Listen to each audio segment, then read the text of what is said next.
দর্শক, এই মুহূর্তে যে বিষয়টি নিয়ে আলোচনা করতে চাই তা খুবই গুরুত্বপূর্ণ এবং স্পর্শকাতর। বাংলাদেশের সামরিক শাসন ফিরে আসার সমূহ সম্ভাবনা রয়েছে এবং এই মন্তব্যটি আমার নয়, নিছক কোনো গবেষণা প্রতিষ্ঠানের নয়, হালকা গোছের কোনো গবেষণা প্রতিষ্ঠান কিংবা কোনো জরিপের ভিত্তিতেও কথা বলা হচ্ছে না, কিংবা কোনো রাজনৈতিক দলের মন্তব্য এটি নয়। এটি বলছে আন্তর্জাতিক গবেষণা সংস্থা ICG, international crisis group. ICG সম্বন্ধে আপনাদের অনেকেরই নিশ্চয় জানা আছে, আমি নিজেও তাদের সম্পর্কে অনেক কথা বলেছি। বিশেষ করে 7 জানুয়ারি নির্বাচনকে সামনে রেখে তারা যেই কথাগুলো, যেই ভবিষ্যৎবাণীগুলো করেছে হুবহু খেটে গেছে। আইসিজি এমন একটি গবেষণা প্রতিষ্ঠান যেখানে বিশ্বের বিভিন্ন নামকরা বিশ্ববিদ্যালয়ের অধ্যাপকরা কাজ করেন, সাবেক রাষ্ট্রপ্রধান বা সরকার প্রধানেরা কাজ করেন এবং সাবেক সামরিক কর্মকর্তারাও এর সঙ্গে জড়িত। তারা বিশ্বের বিভিন্ন দেশের রাজনৈতিক দ্বন্দ্ব, সংঘাত, যুদ্ধ বিগ্রহ ইত্যাদি নিয়ে তারা গবেষণা করেন। সেগুলো উত্তরণের জন্য সংশ্লিষ্ট রাষ্ট্রের প্রতি তারা সুপারিশও করেন। যার ইচ্ছা সুপারিশগুলো ফলো করেন, নয়তো করেন না, কিন্তু তাদের ভবিষ্যৎবাণীগুলো খুব একটা যে সময়ের সঙ্গে মিলে যায়নি তা কিন্তু নয়। তারা বর্তমান সরকারের প্রথম 100 দিনে গৃহীত সংস্কার এবং অন্যান্য বিষয়কে মূল্যায়ন করে একটি দীর্ঘ প্রতিবেদন দিয়েছে এবং অবশ্যই গবেষণা প্রতিবেদন 137 পৃষ্ঠার। সেখানে আইসিজি বলছে বাংলাদেশে অন্তর্বর্তী সরকারের উচিত বাস্তবসম্মত সময়সীমার মধ্যে সংস্কার শেষ করে একটি নতুন নির্বাচন দেওয়া এবং এই সময় 18 মাসের বেশি বা 1.5 বছরের বেশি হওয়া উচিত নয়। যে কথাটি আমাদের সেনাপ্রধান জেনারেল ওয়াকারুজ্জামান আন্তর্জাতিক বার্তা সংস্থা রয়টার্সকে দেওয়া একটা সাক্ষাৎকারে তিনি ঠিক এমন মন্তব্যই করেছেন যে গণতান্ত্রিক প্রক্রিয়া উত্তরণের জন্য বাংলাদেশে 18 মাসের মধ্যে নির্বাচন দেওয়া লাগতে পারে বা অনুষ্ঠান করা সম্ভব হতে পারে। ইন্টারন্যাশনাল ক্রাইসিস গ্রুপের মতে যদি এই সরকার হোঁচট খায় তবে বাংলাদেশ আগের অবস্থায় ফিরে যেতে পারে, এমনকি সামরিক শাসনের যুগেও প্রবেশ করতে পারে। দীর্ঘ সময় এই সরকারের ক্ষমতায় থাকা উচিত নয়। তারা যে প্রতিবেদনটি দিয়েছে তার শিরোনাম হচ্ছে a new Ira in Bangladesh, the first 100 days of reform. এখানে তারা বলছে যে নতুন পদক্ষেপের বিষয়ে রাজনৈতিক দলগুলোর মধ্যে ঐকমত্য গড়ে তোলার অবশ্যই প্রয়োজনীয়তা রয়েছে, যে কথাটি আমরা সবসময় বলে আসছি। কিন্তু রাজনৈতিক দলগুলোকে কি বর্তমান সরকার মূল্যায়ন করছে সে বিষয়টিও তো প্রশ্ন আকারে উঠেছে। বিভিন্ন যে সংস্কারমূলক কার্যক্রমের জন্য সংস্কার কমিশনগুলো কাজ করছে, রাজনৈতিক দলগুলোর সঙ্গে বসেছে, তারা লিখিত আকারে প্রস্তাব চাচ্ছে, কোনো ধরনের মতবিনিময় করতে চাচ্ছে না এবং এক ধরনের দূরত্ব রাজনৈতিক দলগুলোর সঙ্গে বর্তমান সরকারের রয়েছে, এ কথা তো বিভিন্ন জায়গা থেকে উচ্চারিত হচ্ছে। সাথে সাথে আইসিজি কথাও বলছে যে দেশের বাইরের পক্ষগুলোকে সহায়তার হাত বাড়াতে হবে বাংলাদেশের প্রতি। বিশেষ করে ভারতের উদ্দেশ্যে বলা হয়েছে ভারতের উচিত বাংলাদেশের জনগণের মাঝে তাদের ভাবমূর্তি মেরামতে কাজ করা। যদিও আমরা ভারতের পক্ষ থেকে এই বিষয়টি কোনো ধরনের গুরুত্ব দিতে দেখছি না। তারা তাদের যে এজেন্ডা, তারা এক আওয়ামী লীগকেই চেনে বাংলাদেশ হিসেবে, আওয়ামী লীগের জন্য যা কিছু করার করে যাচ্ছে। এটি যে ভারতের জন্য বিপদ ডেকে নিয়ে আসতে পারে সেই ইঙ্গিতই ইন্টারন্যাশনাল ক্রাইসিস গ্রুপ দিচ্ছে। এখানে বলা হচ্ছে এই রিপোর্টে গণ অভ্যুত্থানের সাবেক প্রধানমন্ত্রী শেখ হাসিনাকে ক্ষমতাচ্যুত করার 3 মাস পর বাংলাদেশ অন্তর্বর্তী সরকারের সংস্কার এজেন্ডা আরও স্পষ্ট হচ্ছে, তবে তা নিয়েও প্রশ্ন রয়েছে। তারা বলছে একই সঙ্গে তাদের সামনে এগোনোর পথে সুপ্ত বিপদেরও আভাস পাওয়া যাচ্ছে। বিপদের কথা তো আমাদের মতন ছোটোখাটো মানুষরা ইঙ্গিত দিয়ে আসছি, তাই না? এবং সেই ইঙ্গিত দিতে গিয়ে একই ধরনের ইঙ্গিত দিয়েছিলাম আওয়ামী লীগ সরকারের সময়, তখন আমাদেরকে রাজাকার বানিয়ে ফেলা হয়েছিল। আর বর্তমান সরকারের যে ভুল ত্রুটি রয়েছে, সামনে যে ভয়ঙ্কর বিপদ আসতে যাচ্ছে, বর্তমান সরকার ব্যর্থ হলে অনেক বড় ধরনের পে করতে হবে পুরো জাতিকে, সে কথা বলাতে আমাদেরকে আবার এখন ফ্যাসিবাদের দোসর বানিয়ে ফেলা হচ্ছে। তাতে কিছু যায় আসে না, সবার উপরে আমাদের কাছে নিশ্চয়ই অবশ্যই দেশের স্বার্থ। মেয়াদ সম্পর্কে বলা হচ্ছে এই রিপোর্টে, সেখানে বলা হচ্ছে যে শান্তিতে নোবেল পুরস্কার বিজয়ী প্রফেসর ডক্টর মোহাম্মদ ইউনূসের নেতৃত্বাধীন এই সরকার আরও 1 বছর, সম্ভবত এর চেয়েও বেশি সময় দায়িত্ব পালন করবে বলে এই মুহূর্তে মনে হচ্ছে। তার কারণ নির্বাচনের কোনো রোডম্যাপ তো সরকার এখনো পর্যন্ত ঘোষণা করতে পারলো না, স্পষ্ট করে কিছু বলতে পারছে না। ডক্টর মোহাম্মদ ইউনূস এএফপির সঙ্গে সাক্ষাৎকারে তিনি গত পরশুদিনে একটি কথা বলেছেন যে সংস্কারের পর নির্বাচন, যা মানুষের সন্দেহকে আরও তীব্র করে তোলা হচ্ছে। এখানে সেই বিষয়টিও এসেছে। এখানে বলা হচ্ছে যে জনপ্রত্যাশা যেটি রয়েছে বর্তমান সরকারের প্রতি, তার ভালো খারাপ দুই দিকই রয়েছে। যদি সংস্কার আনতে অন্তর্বর্তী সরকার হোঁচট খায়, সম্ভবত এর পরিণতি দাঁড়াতে পারে সামান্য অগ্রগতি সহ একটি আগাম নির্বাচন। অর্থাৎ সরকার যে পথে এগোচ্ছে, একটা নির্বাচন হয়তো বাধ্য হয়ে দিতে হবে, কিন্তু তার পরিণতিও খারাপ হতে পারে। আবার সবচেয়ে খারাপ যে দৃশ্যপট হতে পারে সেটি সামরিক বাহিনী সম্পর্কে বলা হচ্ছে যে সামরিক বাহিনী ক্ষমতা গ্রহণ করতে পারে। অন্তর্বর্তী সরকারকে তারা সামাজিক সমর্থনের ভিতকে শক্তিশালী রাখতে দ্রুত কিছু অর্জনের দিকে নজর দেওয়া উচিত। সামরিক বাহিনী দেওয়ার চেষ্টা করছে, আমরা এই কথাও জানি, কিন্তু সামরিক বাহিনী এখন কি করবে সেটিও তো একটি প্রশ্ন। যে সরকারের সব কিছুতে তারা হস্তক্ষেপ করবে না। সামরিক বাহিনী অবশ্য নানান বিষয়ে সমর্থন দিচ্ছে, নানান বিষয় ইঙ্গিতও আমরা পাচ্ছি, সেটি তো জেনারেল ওয়াকারুজ্জামানের কথাবার্তাতে উঠে এসেছে। কিন্তু সেই 18 মাসের নির্বাচনের যে তার প্রত্যাশা, সেটিকে সরকার প্রত্যাখ্যান করেছে।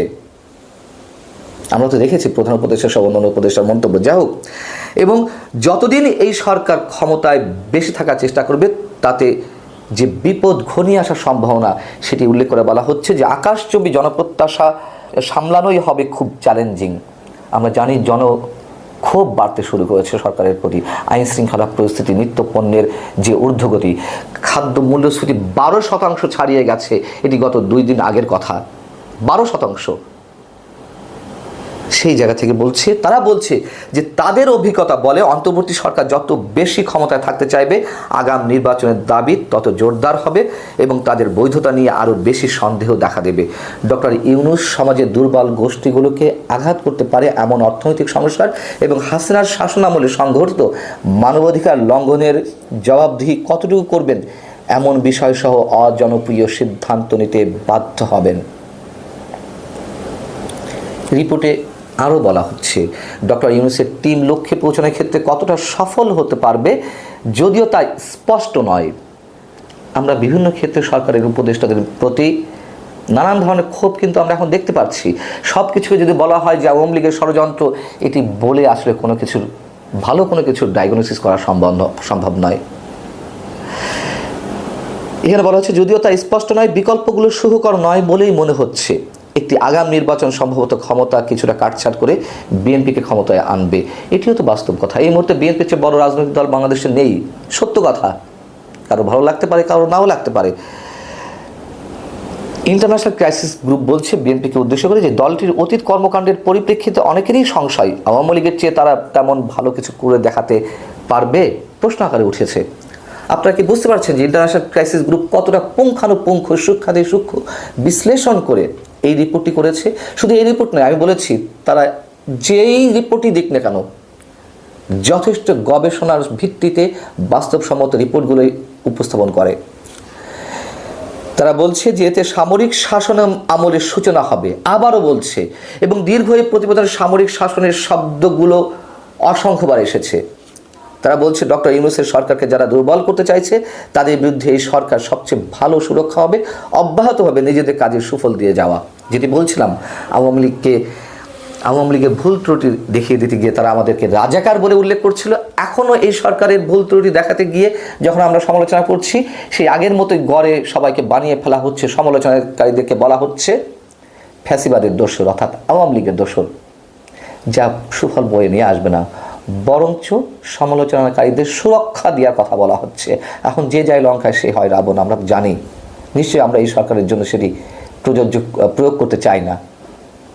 সরকার যদি বোঝে ভালো, কিন্তু আমাদের কথা শুনুক আর না শুনুক, বাস্তবতা হচ্ছে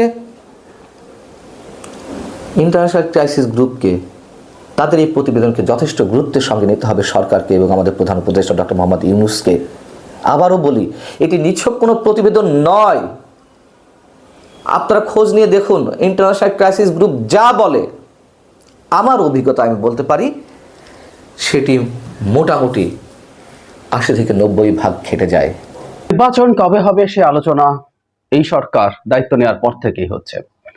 যদিও এই আলোচনা যখনই এসছে তখন এই আলাপ আরো কেউ কেউ করেছেন যে সরকার মাত্র দায়িত্ব নিয়েছে, এই সময়ই নির্বাচনের আলাপ কেন?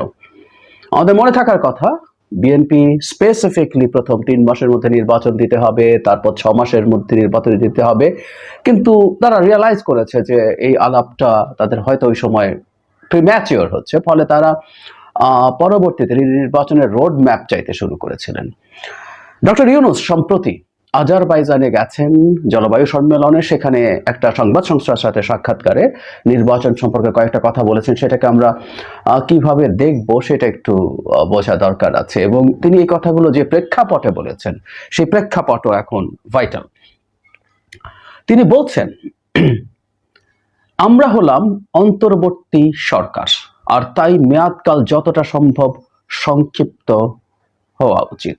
একদম খুব স্পষ্টভাবে বলা হয়েছে। তিনি আরো বলেন, যেভাবে প্রতিশ্রুতি দেওয়া হয়েছে সেভাবেই একটি অবাধ এবং নিরপেক্ষ নির্বাচন আয়োজন করা হবে। উনি বলেন, কত দ্রুত নির্বাচন অনুষ্ঠিত হবে সেটি নির্ভর করবে কত দ্রুত গণতান্ত্রিক সংস্কার করা হচ্ছে তার উপর। এর জন্য দ্রুততার সাথে একটি মতৈক্য তৈরির আশা করছেন বলেও তিনি জানান। আমি এই জায়গাটুকু, উনি আরো অন্যান্য অনেক কথা বলেছেন, জলবায়ু ইস্যুতে কথা বলেছেন, এটা এক্সক্লুসিভ একটা জলবায়ু সম্মেলন ছিল, তো সেটার বাদ দিয়েও যদি নির্বাচন নিয়ে, নির্বাচনের প্রেক্ষাপটটা একটু নতুন আছে বলে আমরা মনে করি। আমরা খেয়াল করেছি নির্বাচন কবে হবে সেটা নিয়ে আবার একটু জোর গলায় আলাপ আলোচনা শুরু হয়েছে, এবং যে বিএনপি বেশ কিছুদিন ধরে চাইছিলেন যে একটা রোড ম্যাপ দেওয়া হোক, সেই বিএনপি এখন আশু বা দ্রুত নির্বাচন নিয়ে আলাপ শুরু করেছেন। এটা আমাদের সামনে এখন খুব ক্লিয়ার। এটার একটা স্পেসিফিক পয়েন্টও আছে, আমরা ধারণা করতে পারবো। সেটা হচ্ছে বৈষম্য বিরোধী ছাত্র আন্দোলন এবং নাগরিক কমিটি তারা কতগুলো তাদের চাওয়া বা দফা ঘোষণা করেছেন নিজেদের মতো করে, এবং তারা সরকারকে চাপ দিতে শুরু করেছেন। রাষ্ট্রপতি অপসারণ থেকে শুরু করে সেকেন্ড রিপাবলিক প্রক্লেম করা এবং নতুন সংবিধান লেখা, আগের সংবিধান বাতিল করে এটাকে বাতিল ঘোষণা করে। এই ঘটনার পর থেকে বিএনপি খুব জোরে দ্রুত নির্বাচনের দাবি আবার শুরু করেছে। সো এই প্রেক্ষাপটেই প্রধান উপদেষ্টা এই বক্তব্যটা দিয়েছেন, আমরা ধারণা করতে পারি। এখন কেন, বা এতে আমরা আদৌ কতটুকু কি মনে করব? আমরা প্রাথমিকভাবে মনে করব এটা যে প্রধান উপদেষ্টা দেশের প্রধান রাজনৈতিক দল বিএনপির জায়গা থেকে নির্বাচন চাওয়ার এই বিষয়টাকে অ্যাড্রেস করতে চাইছেন। মানে আমরা প্রায় বলি জনগণ নির্বাচন এখনই চায় না, দ্রুত চায় না, বহু পরে চায়, বা জনগণ নির্বাচন এখনই চায়। এই জিনিসগুলো তো আসলে আমরা জানি না। আমরা জনগণ বলতে আমি আমার আশপাশে বা আমার সোশ্যাল মিডিয়ার বাবলে যারা আছেন তাদেরকেই বুঝি, এবং তাদের মতামতই আমরা দেখি, এবং সেটাকে আমরা আমাদের মতো করে ইন্টারপ্রেট করার চেষ্টা করি। সুতরাং আমরা আসলে নিশ্চিত নই মানুষ আসলে কি চায়, কেমন চায়। কিন্তু এটা ফ্যাক্ট, রাজনৈতিক দলগুলো, বিশেষ করে যে রাজনৈতিক দলটা নির্বাচন হলে একটা ফেয়ার নির্বাচন, এখানে অবশ্যই ফেয়ার নির্বাচন হবে, তারা ক্ষমতায় যাওয়ার ব্যাপারে খুবই আশাবাদী, তারা দ্রুত একটা নির্বাচন চাইবেই। এবং ডক্টর ইউনূস তার জায়গা থেকে এই মেসেজটা দিতে চেয়েছেন যে এই তত্ত্বাবধায়ক সরকার না, এই অন্তর্বর্তীকালীন সরকার, কিন্তু এর কিছু সংস্কার পরিকল্পনা থাকলেও এটা যত সংক্ষিপ্ত সময় হয়, কথাটা খুব ডিপ্লোম্যাটিক, যত সংক্ষিপ্ত, এটা তো আসলে খুব স্পেসিফাইড না, কিন্তু তিনি এর মধ্যে গণতান্ত্রিক সংস্কারের কথা বলছেন, এবং মতৈক্যের মাধ্যমে অনেকগুলো গুরুত্বপূর্ণ কথা আছে। এই জিনিসগুলোকে আমি দেখেছি ডক্টর ইউনূস সব সময় জোর দেন। সুতরাং কোনো সংস্কার চাপিয়ে দেওয়া হবে না, আমরা অন্তত তার বক্তব্য থেকে এই জিনিসটা বুঝি। তাই তিনি বলছেন মতৈক্য যত দ্রুত হবে। আমরা জানি যে সংস্কার কমিশনগুলো তাদের রিপোর্ট 31 ডিসেম্বরের মধ্যে দেওয়ার পরে সরকার সবার সাথে বৈঠকে বসবেন, এবং সেই বৈঠকে বসে তারা মতৈক্যে পৌঁছার চেষ্টা করবেন, কতটুকু সংস্কার তারা এখন করবেন, এবং সেটার উপরে ডিপেন্ড করবে নির্বাচন কবে হবে। তাতে কিছু যদি কিন্তু তো আছেই, কিন্তু তিনি তার জায়গা থেকে এটা নিশ্চিত করতে চেয়েছেন, কারণ এই ধরনের একটা সমালোচনা বা ধারণা কারো কারো মধ্যে আছে যে এই অন্তর্বর্তীকালীন সরকারের কেউ কেউ আছেন যারা এই সরকারটাকে দূরে টেনে নিয়ে যেতে চান, এবং সংস্কার বা অন্যান্য অজুহাতে তারা এটাকে অজুহাত মনে করছেন, এই অজুহাতে তারা এই ক্ষমতা থেকে যেতে চান, এবং এটার জন্য শুধু সরকারের ভেতরে না, সরকারের বাইরে থেকেও অনেকের এক ধরনের উস্কানি আছে।